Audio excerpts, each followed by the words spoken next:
নিরঙ্কুশ সংখ্যাগরিষ্ঠতার মধ্য দিয়ে আল্লাহ তাআলা যাকে বাংলাদেশের প্রধানমন্ত্রী বানিয়েছে, আমাদের সচিব মহোদয় যারা উনি বলেছেন, এবং উনি যখন ফ্যামিলি কার্ড দেন তখন একজন মহিলা সাক্ষাৎকারে বলেছেন যে আমরা যে ভোট দিয়েছি 12ই ফেব্রুয়ারি,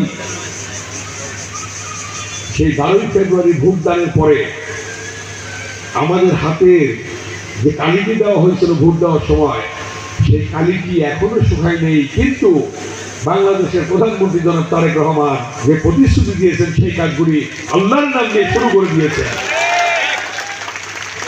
এটা কার ইচ্ছা? কার ইচ্ছা? আল্লাহ তাআলার ইচ্ছা। আমারও কিন্তু আমি দেখলাম একটু সচিব মহোদয় যখন বললেন যে হাতের কালি বসে নাই, আমারও বসে নাই, আছে। আপনারা যে লক্ষ্য করে দেখেন আছে, এই মা বোনেরা বসে আছে, সবাই বসে আছে। দেখেন, এটা হচ্ছে বিএনপি প্রতিশ্রুতি। জিয়াউর রহমান যেটা বলতেন সেটা করতেন, মহান স্বাধীনতার ঘোষক। বেগম খালেদা জিয়া যেটা বলতেন সেটা করতেন। আজকে বিএনপি চেয়ারম্যান এবং বাংলাদেশের প্রধানমন্ত্রী জনাব তারেক রহমান যেটা বলছেন সেটা করছেন। আমরাও যেটা প্রতিশ্রুতি দিয়েছিলাম তাদেরই অনুসারী হিসাবে আমরাও সেটা আল্লাহর নাম দিয়ে কেরানীগঞ্জে ঢাকা দিয়ে আসুন শুরু করে দিয়েছি ইনশাআল্লাহ। নদী ভাঙন ছিল, আমরা গত সপ্তাহে পানি উন্নয়ন বোর্ডের মাধ্যমে নদীর বাঁধ নির্মাণ কিন্তু শুরু হয়ে গেছে কলাপিয়াতে, ঠিক না? আমাদের ইউনো সাহেব ছিলেন, পানি উন্নয়ন বোর্ডের কর্মকর্তারা ছিলেন, শুরু হয়ে গেছে।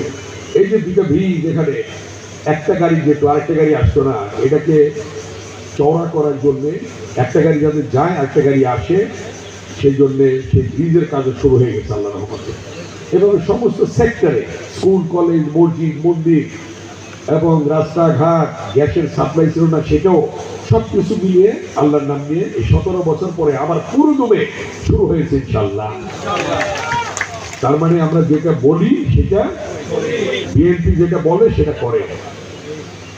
আজকে বাংলাদেশে মাননীয় প্রধান উপদেষ্টা জনাব ডক্টর ইউনূসের নেতৃত্বে তার উপদেষ্টা পরিষদ এবং তারই যারা হ্যান্ডস, যাদের মাধ্যমে নির্বাচন করিয়েছেন, এই যে সচিব মহোদয়, আমাদের ডিসি মহোদয়, আজকের সবার সভাপতি জনাব রেজাউল করিম সাহেব ডিসি মহোদয়, আমাদের এসপি মহোদয় মিজানুর রহমান, আমাদের এডিসি সাহেব আছেন, এসিলেন্ট ইউনো সাহেব আছেন, এসিলেন্ট সাহেব আছেন, তাদের সার্বিক তত্ত্বাবধানে এই ঢাকা জেলায় একটি সুষ্ঠু নিরপেক্ষ নির্বাচন হয়েছে।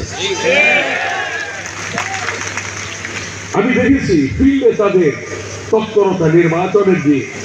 একটা সেন্টারে বুথ নেই, সেই পেটলজোড়া পানপাড়া।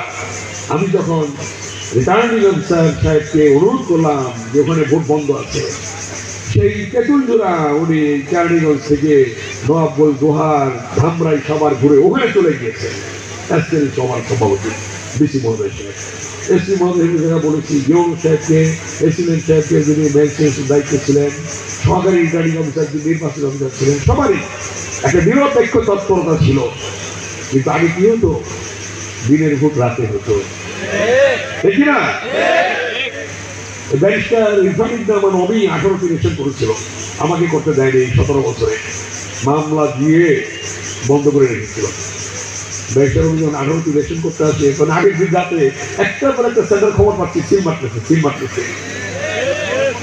দেখেন, মাথা ঠিক ছিল না, হাত পাও ঠিক ছিল না, আর আজকে মাথা ঠিক, হাত পা সব ঠিক, ঠিক না? আজকে বাংলাদেশে আমি 5 বার এমপি হলাম, আল্লাহ বানাইলো, আপনারা বানাইছে। 1991 সালে যখন আমি ভিপি, মাত্র 6 মাস হয়েছে, 6 মাসের জন্য ভিপি হিসাবে কিন্তু আমি ইলেকশন করছি।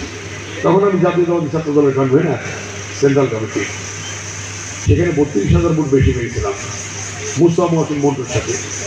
এরপরে আবার বিনা প্রতিদ্বন্দ্বিতা, এরপরে আবার 72,000 বেশি, চতুর্থবার 82,000 বেশি, এবার আল্লাহর রহমতে 84,000 বেশি। কমে